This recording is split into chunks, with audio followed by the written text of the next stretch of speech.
From the Ticats Audio Network, this is Ticats Today with Louie B. Yes, it is Ticats Today for a Thursday, October the 21st, 2021. Ticats getting set for the Ottawa Redblacks here on Saturday. It is a 4 p.m. kickoff, the game you can catch on the Ticats Audio Network. Andy Fantuz and I will have the pregame starting at 3 o'clock, and then we'll hand it over to RJ Broadhead and Luke Tasker. Speaking of Task and Twos, brand new episode of Task and Twos right here on the Ticats Audio Network dropped today, so go check it out. And while you're there, check out a brand new episode of Speaking with the Enemy. I'm joined by AJ Jakovic from TSN 1200 in Ottawa to get set for the Redblacks on Saturday. Big show coming up in just a little bit. We're going to hear from Coach O. We'll hear from Jeremiah Masoli as well. And we'll be joined by Coach Sal for some Thursday salutations. Let's take a quick look at the Ticats injury report. And Brandon Banks, for the second day in a row, was a full participant. Darius Sirocco yesterday was limited in practice, and I can tell you that today he did not practice. We'll hear what Coach had to say about that in just a little bit. He's encouraged that this was just a maintenance day, but you'll hear what Coach had to say about Darius Sirocco coming up in just a little bit. Nick Cross was limited. Mike Daly did not practice. Dane Evans was a full participant. Wes Hills, Don Jackson, Lorenzo Malden IV, full participant as well. And Jordan Murray, Frankie Williams, Felix Garand-Gauthier, Marcus Green, Mike Daly did not practice. So the injury report available at CFL.ca. And as mentioned, Darius Sirocco was a topic of Coach's post-practice sound. You'll hear it just at the end here. But let's hear from Coach O as he spoke after practice today. Saw good energy out there. I saw guys excited to be out there with one another and just get back at it. It's a blanket statement, but that's really what I saw. Right, I think they're ready to go, ready to play. I mean, every week we expect to win around here. It doesn't mean that it happens or that it doesn't, but that's our expectations. And we control what we can control, and that was today's practice. And still in the middle of watching all of it, but I'm pleased with the guys' effort and energy. Well, I just put it like this, we're confident in Jeremiah to go out and give us a great chance to win the football game, as we're just as confident, with Dane out there. So, we can't control, and I can't control how other people view Jeremiah or any football player on our team. They're always entitled to their opinion. We're in a sports entertainment business. But, as you alluded to, inside these walls is really what matters. And, people can have their own opinions outside of it. I don't have any challenge with that.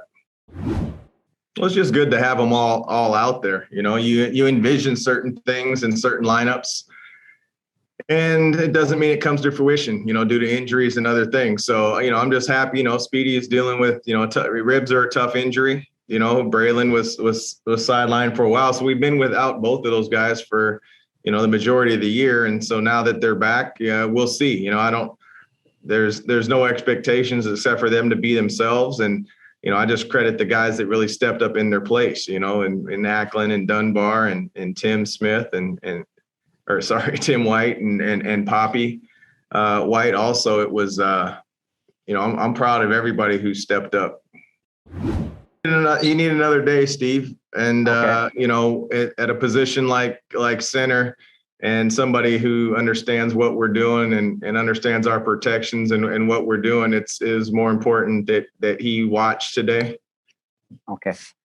All right. So you think he's going to be okay for yeah, and I would anticipate, I'll wait for the report, but I would anticipate that he would be a go. But, as you know, we've been surprised around here before. That is the head coach of the Hamilton Tiger Cats, Orlando Steiner, and you heard there right at the end, he anticipates that Darius Sirocco will go. Of course, we'll know tomorrow, 11 a.m. You'll know if you listen to this show tomorrow at 4 p.m. We'll have the depth chart in our hand. We'll know who is in the starting lineup for the Ticats tomorrow. Someone we expect to see in the starter spot. We haven't heard otherwise, but Jeremiah Masoli is the starting quarterback of the Hamilton Tiger Cats, and I don't understand the Masoli slander, and this guy has done just about everything he can for this team.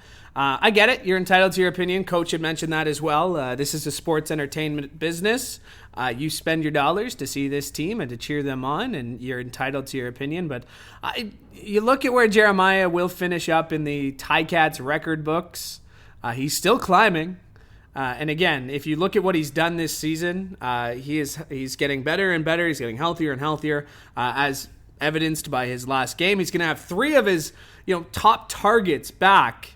Jalen Ackland's been healthy all year, but in Braylon Addison and Brandon Banks, literally for the first time all season, all 3 of those guys are going to be likely in the starting lineup for the Ticats. Again, we'll know for sure tomorrow. And I asked Jeremiah after practice today what it means to have those 3 guys available to him heading into this one. Yeah, I think those guys have been doing a great job. Everybody in that receiver room has done a great job of just elevating the play. In terms of just the details, I think they're doing an excellent job. This week was definitely good to get on the same page with those guys and some of those more specialized routes that require some nuances or different timing versus different coverages. So it was good to have them out there for sure. It's been really easy just because those guys are, kind of cut from the same cloth as we like around here. These guys are hard workers, don't want to leave it to chance. So, they're asking me for extra stuff after practice, and, it's encouraging to see that. But I thought our staff did a great job bringing in the new group of, talent that's here is just awesome. Very football smart, savvy. So, a lot of praise to the young guys right now.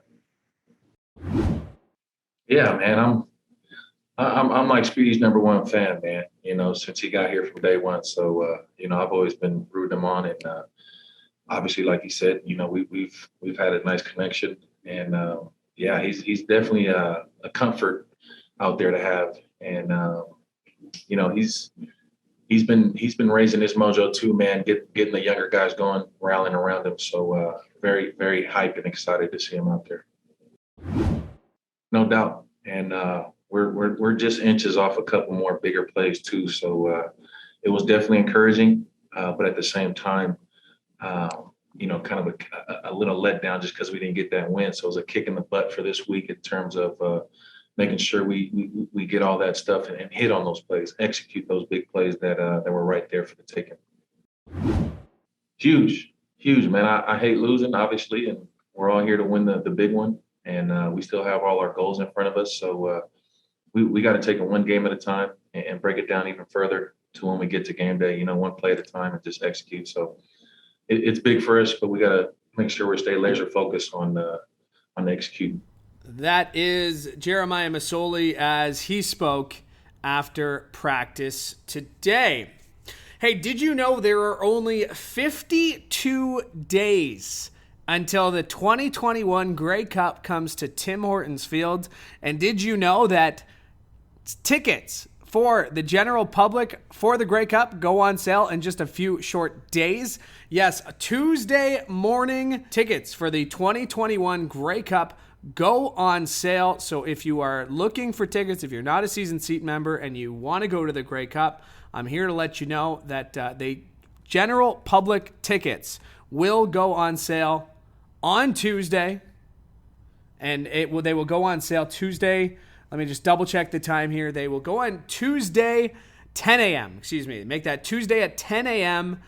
Tickets for the general public will go on sale. Limited tickets remain. A lot of tickets have already been scooped up through pre-sale season seat members and all that stuff. But limited tickets remain, and they will go on sale Tuesday, October the 26th at 10 a.m. So put that in your calendar if you are looking for Grey Cup tickets, if you don't already have them. All right, let's, right now, very pleased to be joined by my friend Coach John Salavantis, for some Thursday salutations. And Coach Sal, thanks for joining me. Appreciate it. But when you look at this game, and I will probably be saying this about every game so far, biggest game of the season. Can't stress this enough, how big this game is for the Ticats. Yeah, we're back in the East now, and you've got to be able to win these games. And really, you hate to think about the fact that the Redblacks are so far down in the list in terms of their injury situation, their quarterback situation. You know, you don't want to get trapped in this game. You want to make sure that you go out and you play very hard and you come away with a big win. To that point, though, you have to have a certain level of confidence going into this game, though, right? I mean, you don't have to be cocky, but you have to go into this game knowing that we can win, because it does seem like when the Ticats come out on the wrong end, it almost seems like they're playing not to lose. Well, I think you're right in some ways. I always favored being the underdog in a ball game, because then you had a lot to play for, and you know, you didn't get caught up in that idea that we're better than they are. In the professional game, no one is better than they are. They're all the same. And if you're not careful, you end up putting yourself behind the eight ball and not doing the job you're supposed to do. Dane Evans looks like he's going to dress in this game. He comes off the 6-game injured list, but coaches mentioned that it's going to be Jeremiah Masoli to start. And I think when you look at what Jeremiah Masoli has done, first of all, in his career, but even in the last 2 games that he's gotten back, he has shown flashes of what he used to be. Do you believe it's the right move to stick with Masoli here, considering what he's done the last 2 weeks and what he's done in his career? Absolutely. Masoli is a warrior. He's a guy that you can put on the field and you can count on, that he will give you 100% effort every time he's out there. So I don't have any questions about whether his abilities have diminished at all. I think his abilities are still there. But when you're off and not playing for a period of time, it does take a little bit to get back into the action. Now, he's got to be able to associate with all of his receivers at the same time. So, you know, practice time being what it is, I think Masoli is the right choice, and he'll fare very well. And to that point, looks like Brandon Banks is going to play. So for the first time, Jeremiah Masoli is going to have his top 3 targets in Braylon Addison, Brandon Banks, and Jalen Acklin, all healthy and available for this game. Not to mention the emergence of guys like Tim White and you know, Stephen Dunbar Jr., who you know, we've talked to him this week. He's getting a lot of confidence. Like, this is really kind of the first time we've seen the Ticats offense, I want to say, at its healthiest. Perhaps so. You know, if the offensive line can give Masoli time, and you can isolate Banks on one-on-one situations, you're going to have yourself, you know, a decent chance of having connections back to where they were previously. When Banks and Masoli were right on the same page. It's not to say the other receivers are not as good, but your big play man is still Brandon Banks. Now, he'll probably have to double up and do some kick returning at the same time. To that point, if he is needed to kick, do you feel like it's almost a benefit? I mean, it's a benefit to have a guy like Speedy B back there who's won, you know, most outstanding special teams player before, but just to get him going, just to get him involved in the game, because there are some times where, you know, teams are going to put their best defender on him and they're going to smother him. You know, with kick return, he really kind of opens up his game a whole lot more. And do you feel like that maybe that's a way that Speedy can get himself back to what he knows he can play like? Well, you know, he's a big play man. And so when you got a big play man and you put him back in that kick return situation, and then you do a good job of blocking downfield for him, giving him the opportunity to take those first couple of steps upfield and break away, then he gets to the sideline and it's all over. He's going to take it to the house. So, yeah, Brandon Banks is a guy that you count on, and especially now where we're down to the last 5 games of the year. You've got to be able to position yourself, and so you've got to play your best players in their most positional situations that you can put them in. And that's why I go back to the idea, if you can isolate Banks one-on-one, and I'll say this, there's no defensive back in the league that's going to shut him down. They may take away a play or two from him, but they'll never shut him down. Let's switch to the defensive side of the ball, because they've played really well, and we've seen it, 2 weeks in a row that, 3 quarters, it seems like nothing's getting by them. They're unstoppable. They're holding opponents to 3 points in halves. And then the fourth quarter comes around and it seems something switches. What have you seen in the fourth quarter, the last 2 games, that might have you concerned, or that is just, that's the way football goes? Well, I think a lot of it is the way the opponent plays you. Their coaching staff is working hard in the press box saying, okay, under this circumstance with this formation, this is the way they play it. So therefore, play A will be out and play B will come in. So you're looking at that chess game between coaches as to whether or not they can accomplish what they want to against your defense. Given all of that, when you look at the Redblacks and you look at the quarterback situation, I would hope that they'll put a tremendous amount of pressure on that quarterback, isolate that quarterback. Their left tackle has shown in the last couple of games, they keep switching that left tackle for the Redblacks, meaning that they're having trouble protecting that blind side. So let's go after them and make it miserable for that quarterback. Yeah, you stole the next question away from me there, because it is a young quarterback with very little CFL experience. He's coming off a game in which he threw 3 interceptions. His coach kind of gave him a vote of confidence on Monday on radio in Ottawa. But where else can you find something you can exploit? Is there something in the secondary? Is there something in the middle? Are there different looks you can show him just to try and get under his skin or to rattle his cage a little bit? Yeah, I think so. I think, for example, let's bring the Will up on the line of scrimmage on the outside of the offensive tackle. And then let's play a game. Who's going to drop? Is it going to be Davis going to drop in there? Or is it going to be the Will linebacker that's going to drop into coverage? Which guy is coming? Are they both coming? And this puts a little doubt in the quarterback's mind. You can do the same thing with Kelly on the Sam side of the equation and bring them up on the line of scrimmage and maybe what we used to call sugar. The linebacker would come up on the offensive tackle like he was going to rush. The tackle takes him. He then drops into coverage, and the outside man is free to go to the quarterback. Wow. Coach, I always learn something when I talk to you. Looking forward to talking to you on Saturday. Thank you so much for doing this. And again, we'll see you down here at the stadium. Always good to talk to you, Louie. My thanks to Coach Sal for joining me on today's show, and my thanks to you. I could not do the show without your support, so thank you. Thank you. Recommend it to a Ticats fan you know. I'd appreciate that as well. And maybe subscribe if you don't already. Leave a comment, a friendly comment, or feedback. Hey, I'm willing to take feedback. You can hit me up on Twitter at @LouieB_TV. We are back tomorrow for the Friday edition of the show. We'll have the depth chart in hand. We'll run that down, and we'll hear from Coach. So make sure to join us tomorrow, same time, same place, right here on the Ticats Audio Network. I'm Louie B. Hoping you have a great day.